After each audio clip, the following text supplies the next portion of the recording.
The dark side ng electric vehicle. Hello mga paps, I'm Kuya Shane and lahat naman tayo may worry with regards electric vehicle. Kahit yung mga wala pang electric vehicle, may mga tanong din yan talaga.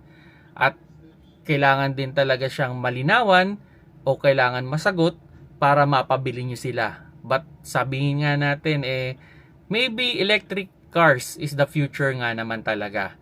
Pero still, marami pa ring problema sa ngayon na I hope time to time mareresolve hanggang sa point na halos wala na talaga or napaka-minor na lang ng mga issue ng mga electric vehicle. At ngayon, pag-uusapan natin yung dark side ng isang electric vehicle. At ang number one dyan ay yung napakamahal na battery replacement niya. So, sa mga hindi nakakaalam, nagre-range ng mga 200 to 400,000 ang battery ng isang electric vehicle. So, para ka nang bumili ng second-hand na kotse sa pagpapalit pa lang ng battery. So, yan yung isa sa mga parts na sobrang expensive sa electric vehicle. And unfortunately, hindi naman siya repairable sa ngayon.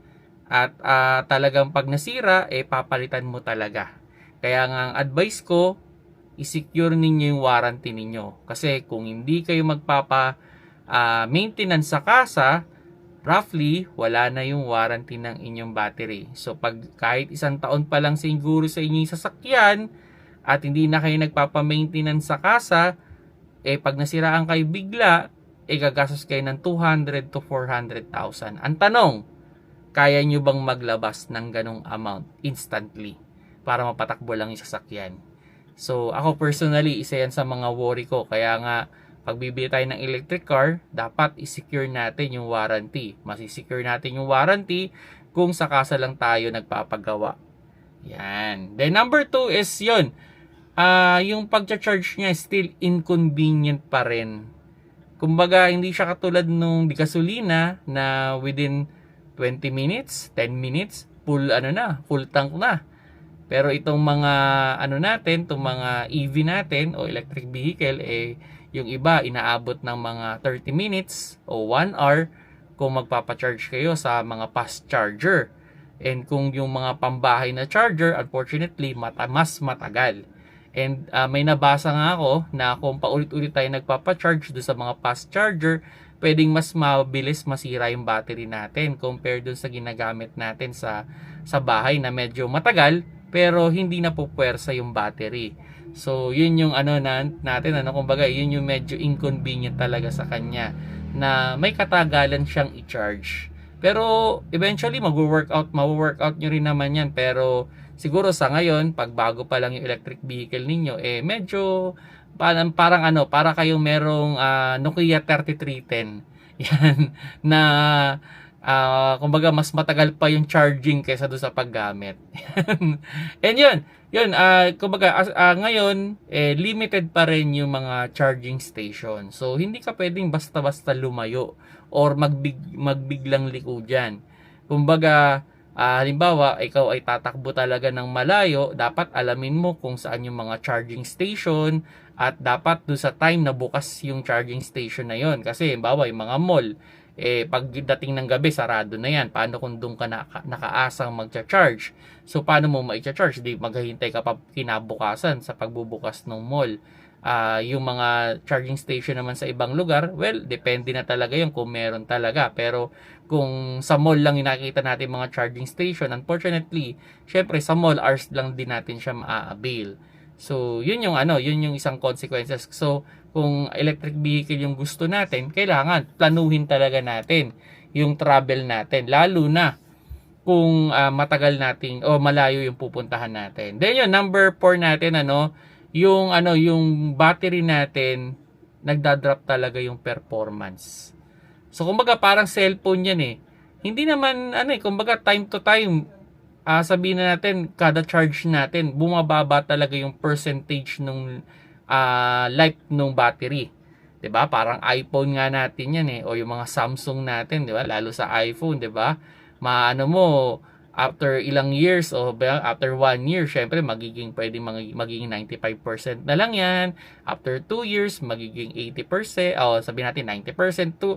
So patagal ng patagal, kada charge natin, kada gamit natin, bumababa talaga yung battery health niya. Yon, battery health, yan. So, unfortunately, pag bumaba na yan ng mas mababa dun sa base, yung pinaka nila, ideal nila, kailangan mo ng palitan. 'Di ba? Kasi pwedeng mas matagal na yung charging mo kaysa sa paggamit, o bigla na lang nalulobat. So, kailangan mo talagang i-monitor 'yon. And 'yun yung isang problema, no. So far, wala pa talaga yung nakaka-secure ng more than 10 years na wala kang problema. Although, meron din naman nagsabi, pag ang kotse 10 years na, papalitan mo rin naman eh. So, parang disposable na nga lang talaga. Pero, pa rin, isa pa rin sa mga worries yan na pwedeng year by year bumababa yung lifespan nung o yung battery health ng ating EV or electric vehicle.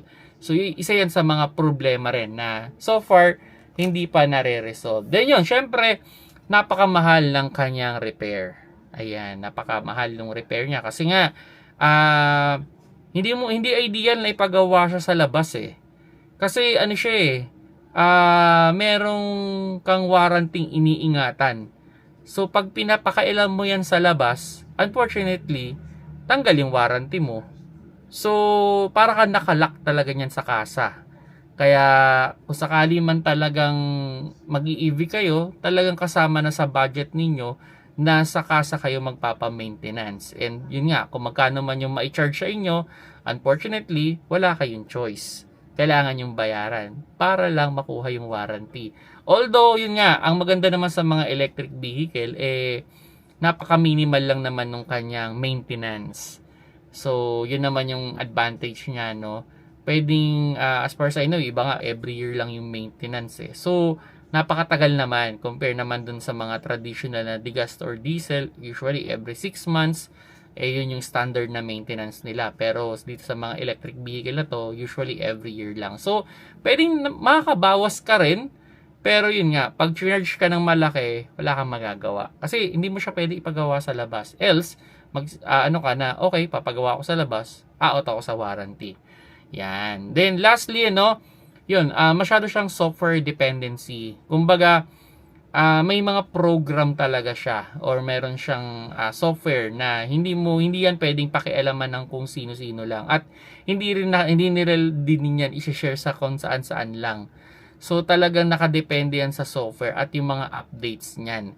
So kung hindi ka na magpapa-maintenance sa kasa, unfortunately, paano ma-update yung software niyan, 'di ba? O paano maaayos kung sakaling may problema kung yung sasakyan ay nakadepende dun sa software niya. So unfortunately, pwedeng kumbaga sa updates kulang sa updates yung sasakyan mo. So kung may bago silang updates, hindi mo makukuha kasi hindi ka na sa kasa nagpapa-maintenance eh. So yun yung mga dark side nung being or owning an EV. So, pwedeng mura lang naman siya in terms of maintenance, pero pag ginarge ka ng malaki, no choice ka. Yan yung isa sa mga nakikita kong problema niya, no? Kasi ang panakot is the warranty. Yan. So, sabi ko nga, maybe this is the future, pero marami pa rin problema na sana ma-resolve para ma-enjoy lahat ng tao yung pagkakaroon ng electric vehicle. Kung nagustuhan nyo yung video, pakilike na lang mga paps at may comment kayo, just comment down below na lang, pag-usapan natin. Salamat sa panonood, keep safe mga paps.